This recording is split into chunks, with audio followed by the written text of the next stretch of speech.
we're going to talk about your book. So I have a copy here. So the Unicorn Syndrome, I actually finished it yesterday. So perfect timing, plan Perfect. that out perfectly. So what is the Unicorn Syndrome, which is the title of the book, just to give everyone a little idea of what we're diving into here.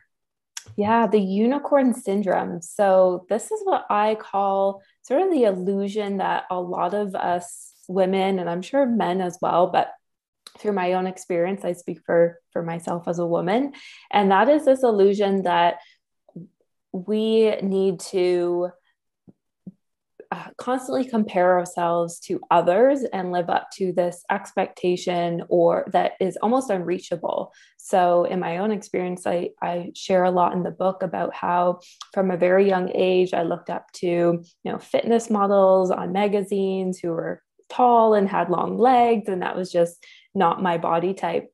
And so I made that feel like I needed to change who I was and how I looked in order to feel good about myself. And I think a lot of that comes from what's placed on us through media, through family, through things throughout our experiences that I think a lot of women and people can relate to. So I call that the unicorn syndrome, that is kind of this disillusion of thinking that we aren't good enough to be that magic, sparkly, beautiful unicorn, that's kind of an unreal um, expectation that we try to live up to that really we can't.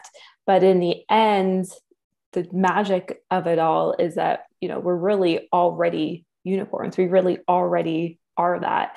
And so that's really what the unicorn syndrome is. Yeah, comparison is the thief of joy. So, Yeah. behind me, we were talking about the posters before we got started. So, Jordan Peterson, he always says, you shouldn't compare yourself to others. You should compare yourself to who you were yesterday.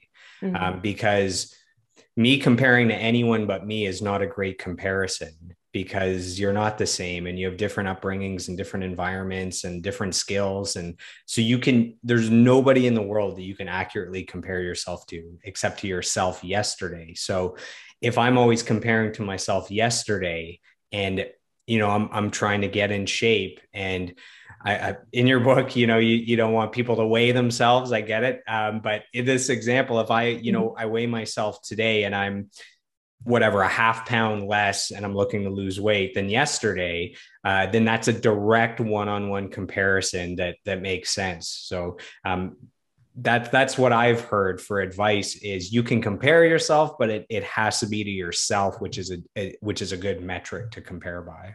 Yes, exactly. And you're like, we're all each unique too, right? So that's where that, the comparison to other people just only gets us into a cycle of further judgment, further from the happiness that we're looking for, further from that self-love and self-acceptance. And fitness is a really good example of that too, because I learned that lesson the hard way through fitness competing. I think getting into it, when I very first started lifting weights and wanting to work out, I looked at like the bodies that I was like, I want that body. Like, how can I get that? Show me the plan, the method, and I'll do it.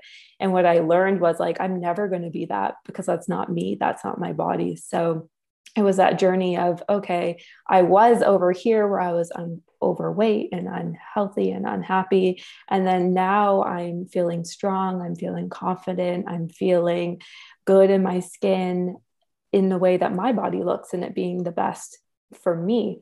And so that's where exactly what you said of I realized that I was changing and growing in my journey for me compared to who I was before. So I think that's a great example for people.